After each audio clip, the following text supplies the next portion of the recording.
जूते वाला रिएक्शन तो वो गलत ठीक है, देखिए जो जहाँ पे जिसकी हैसियत होगी वही दिखाई सीधी बात। इतनी हैसियत वाले आप लोग थे तो अमेरिका को मना कर देते, सीज फायर नहीं मानते, फिर जंग लगी तो सारी दुनिया के सामने आपकी हैसियत खुलकर सामने आ गई। आपने अपनी हैसियत से महंगे महंगे जंगी तैयारी तो खरीद लिए, मगर उड़ाना कैसे ये आप भूल गए। लेकिन फिल्मों में तो हम हमेशा जीत रहे हैं। फिल्मों में हम हमेशा जीत रहे हैं। सुसान चुस्सू बैठ कर ये स्पोर्ट्स यारी के ऊपर पाकिस्तान के खिलाफ बकबक करता है, इसी हेड स्पीच की वजह से तुझे व्यूज मिलते हैं। 1000 करोड़ का 80% 800 करोड़ हो जाएगा। 800 तो पाकिस्तान एक दूसरे का सर फाड़ देंगे रुपए के लिए। ये अपनी माँ के पेट में नहीं, ये किसी तिजोरी के अंदर परवरिश पा रहा था। देखा था जो इसकी माँ ने हर रात मेहनत करके रात भर मेहनत करके तिजोरी में जमा किया था कि ऐसे चुसान चुस्सुओं को पाकिस्तानी अपने घर में भौंकने वाले कुत्ते की जगह रख सकते हैं। वो पापा हैं आपके, छोटे पापा। छोटे पापा? अबे नहीं यार, ये छोटे पापा नहीं है, ये वो हैं वो जो सुबह सुबह हम पाकिस्तानियों से पहले उड़ जाते ना, फिर हम जब उठते हैं तो हमें पता चलता है कि उठे हुए। ऐसे पापा को ना हम लोग सुबह सुबह उल्टा लटका हुआ देखते हैं और ये खामा खामा कर रहे होते हैं, फिर जब हम उड़ जाते हैं ना तो फिर ये बैठ जाते हैं। फिर क्या आप ये जानना चाहते हैं कि हिंदुस्तान मीडिया पाकिस्तान से शिकस्त के बाद किस तरह किसियानी बिल्ली की तरह खंबा नोचने की कोशिश कर रहा है और खेल की शिकस्त के बाद पाकिस्तान को उनकी हैसियत के ऊपर ताना देकर या उनको छोटा गरीब फकीर बता करके खुश होने की कोशिश कर रहा है, और किस तरह वैभव सूर्यवंशी को एक दफ़ा फिर बड़ा बनाने की कोशिश कर रहा है, पाकिस्तानियों को ये साबित करने की कोशिश कर रहा है कि वो अगली दफ़ा जब आएंगे तो क्या कर देंगे क्या नहीं करेंगे, क्योंकि पाकिस्तानियों ने उसको बहुत ट्रोल किया है। अगर आप ये सब चीज़ें वीडियो में देखना चाहते हैं और भरपूर जवाबात हमारी तरफ से पाकिस्तान की तरफ से, कुछ तंजिया अंदाज में, कुछ मज़ाहिया अंदाज में और कुछ दलाइल के साथ, तो ये वीडियो आपके लिए। वीडियो देखें, अगर वीडियो अच्छी लगे तो लाइक कर लीजिएगा, चैनल को सब्सक्राइब जरूर कीजिएगा।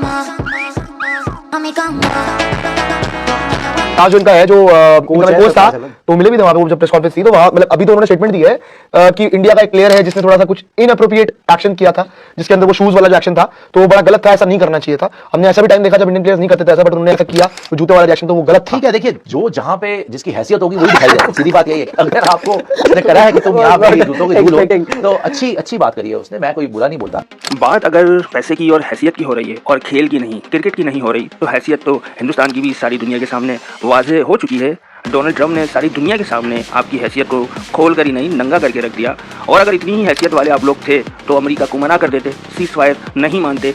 क्यों सीज फायर आपने माना? अगर आप बहुत हैसियत वाले थे, अगर वाकई आपकी इतनी बड़ी हैसियत थी तो अमेरिका को नो कह के दिखाते। चलो हमने एक मिनट के लिए ये बात मान ली कि ये सीज फायर की बात पाकिस्तान की तरफ से पहले की गई थी, लेकिन आपने क्यों मान ली? आपको किस चीज़ का खौफ था? आपकी हैसियत कहाँ उस वक्त किसी तिजोरी में बंद थी जिसकी चाबी पाकिस्तान के पास थी? और फिर जंग लगी तो सारी दुनिया के सामने आपकी हैसियत खुलकर सामने आ गई। आपने अपनी हैसियत से महंगे महंगे जंगी तैयारे तो खरीद लिए, मगर उड़ाना कैसे है ये आप भूल गए। इसके ऊपर पैसा आप खर्च करना भूल गए, और अगर शायद इस पर भी पैसा खर्च कर लेते तब भी इसमें नाकाम हो जाते, क्योंकि इसके लिए जज्बा हुब्बुल वतनी चाहिए, वो आप लोगों के पास नहीं है। जज्बा शौक़े शहादत चाहिए, वो आपके पास नहीं है। हाँ, मगर इतना जरूर है कि फिल्मों में आप हमसे जरूर जीत सकते हैं, इसीलिए आपने अपने पैसे से फिल्में तो बना ली और उन फिल्मों के अंदर हमेशा ही आप पाकिस्तान से जीत जाते हैं। देखिए आपके अपने मीडिया के ऊपर इसके बारे में क्या गुफ्तगू हो रही है। लेकिन फिल्मों में तो हम हमेशा जीत रहे हैं। फिल्मों में हम हमेशा जीत रहे हैं। लेकिन फिल्मों में तो हम हमेशा जीत रहे हैं। फिल्मों में हम हमेशा जीत रहे हैं, लगातार जीत।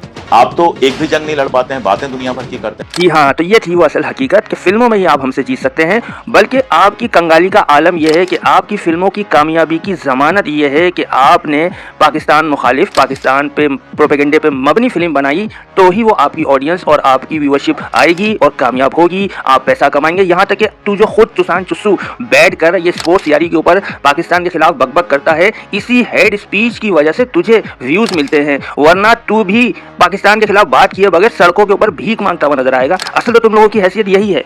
और आगे वीडियो के अंदर देखते हैं कि एक पाकिस्तानी ने धुरंधर मूवी के अंदर पाकिस्तान दिखाने की बुनियाद पर ये कहा कि हमें इसका 80% कम से कम प्रॉफिट मिलना चाहिए, तो उसके ऊपर ये पाकिस्तानियों की नाम नेहाद झूठी गुर्बत का किस तरीके से मजाक उड़ा रहा है और क्या बकवास कर रहा है। पाकिस्तानी बोल रहे हैं हमारी लियारी दिखाया है, इसलिए धुरंधर के प्रॉफिट में से 80% पाकिस्तान को मिलना चाहिए। बकवास है यार 80% पाकिस्तान को मिल गया तो दिल का दौरा पड़ जाएगा उनको।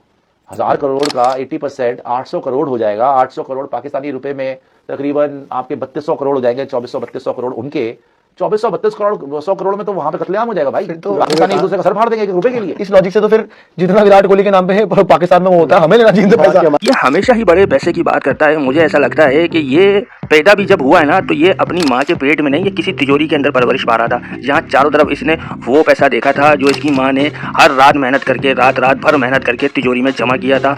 बाहर आया तो शायद ये डायमंड मार्केट देखकर अपनी पैरों के नीचे पैसा देख कर ये समझने लगा कि शायद सारी दुनिया के पास इतना ही पैसा होता है, और जब इसने ये देखा कि नहीं ये तो मेरे पास ही है, तो ये कुछ ज़्यादा ही अपने पैसे के जोम में तकब्बुर में पागल हो गया है। पाकिस्तानियों के पास अल्हम्दुलिल्लाह इतना पैसा है कि ऐसे चुसान चुस्सुओं को पाकिस्तानी अपने घर में भौंकने वाले कुत्ते की जगह रख सकते हैं, क्योंकि ये भौंकता अच्छा है तो इसको तनख्वाह के ऊपर भौंकने के लिए हम रख सकते हैं कि कम अज़ कम हमारे घरों में चोरी ना हो, और चोर को भी ये मालूम हो कि भाई इस घर के अंदर जो कुत्ता भौंकता है वो बड़ा नस्ली और ख़ानदानी कुत्ता है, असल कुत्ता वही है।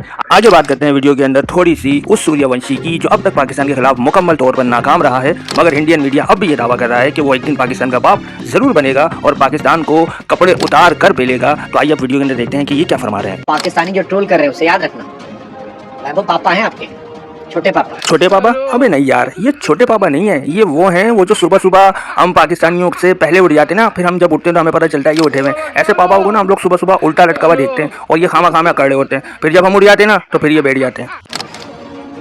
अभी आईपीएल में जलवा दिखा रहे हैं, यूथ ओडीआई में, यूथ टेस्ट में, इंडिया ए में, सैयद मुश्ताक में, अंडर 19 में, विजय हजारे में।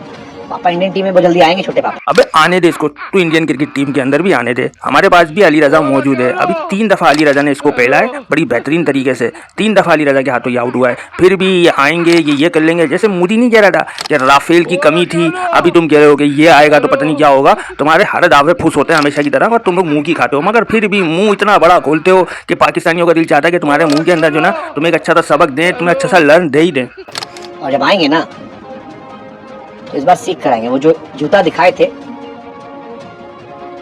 बार कपड़ा खोल के मारेंगे आपका। जिस पाँव का उसने जूता दिखाया था ना बेटा, इस दफा उस पाँव को ही उठा के, इसकी वो टांग ही उठाकर इसको पेल के दिखाएंगे हम पाकिस्तानी। वो तो सरफराज ने कह दिया था तमीज से, नहीं तो इस दफा ही कपड़ा उतारने की भी जरूरत नहीं पड़ती, बगैर कपड़ा उतारे ही इसके साथ हम वो करते। फिर तुम कहते कि हमारे 14 साल के बच्चे को पाकिस्तानियों ने 14 साल का बच्चा भी नहीं समझा, फिर तुम रोना शुरू हो जाते।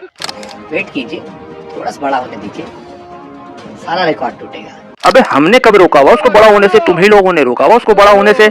उस 20 साल के बच्चे को तुम 14 साल का बताते रहे, तो इस चक्कर में कई दफा पाकिस्तानी प्लेयर्स ने उसको 14 साल का समझकर बच्चा समझा, मगर तुम लोगों को अभी समझ में नहीं आ रही। होने दो ना उसको बड़ा होकर वो क्या उखाड़ लेगा, बड़ा होगा तो भी पाकिस्तान का ही पकड़ कर खड़ा होगा, तू भी और वो भी। और बस अब जाते जाते वीडियो में आखिरी बात साहिबजादा फरहान की, कि जिसकी वजह से बुमराह को लेकर पूरा हिंदुस्तान बहुत परेशान हुआ है। आइए वीडियो देखते हैं। भाई साहब, आप इंडिया में, आपका वर्ल्ड कप है, ऑल जोक्स असाइड, बुमराह का क्या फॉर्म है बताओ मुझे। जो बंदा आपका दुनिया का सबसे बड़ा बॉलर है, 4 छक्के खा रहा है, एक ओवर में 2 छक्के खा रहा है, वो बॉल उसे कंट्रोल नहीं हो रही, एशिया कप से छक्के खा जा रहा है वो। वाह, बुमराह को 2 सिक्सेस मारने पे डॉक्यूमेंट्री बन गई। अब तो अंडर 19 एशिया कप और इमर्जिंग एशिया कप जीत गए। अब तो इस पे वेब सीरीज बनेगी, नाम नामती। वैसे नालतियों, अब समझ में आ गया होगा ना कि क्यों पाकिस्तान ने डॉक्यूमेंट्री बनाई थी साहिबजादा फरहान की बुमराह को छक्के मारने के ऊपर। रो रहे हो ना साहिबजादा फरहान के छक्के खाने के बाद से बुमराह की जो फॉर्म खराब हुई है, असल में इसीलिए बनाई थी। और हम लोग वेब सीरीज बनाए ना बनाए, अब तुम लोग एक काम करो, क्योंकि तुम हमेशा पाकिस्तान से फिल्मों में जीतते आए हो ना, तो तुम अंडर 19 एशिया कप के ऊपर एक फिल्म बनाओ, एक राइजिंग स्टार एशिया कप पे पाकिस्तान पर फिल्म बनाओ और उसके अंदर हमें पूरी तरीके से हरा दो, 10-12 हज़ार रन से हरा दो। अगर आप लोगों को वीडियो अच्छी लगी हो तो लाइक कर लीजिएगा, चैनल को सब्सक्राइब जरूर कर लीजिएगा।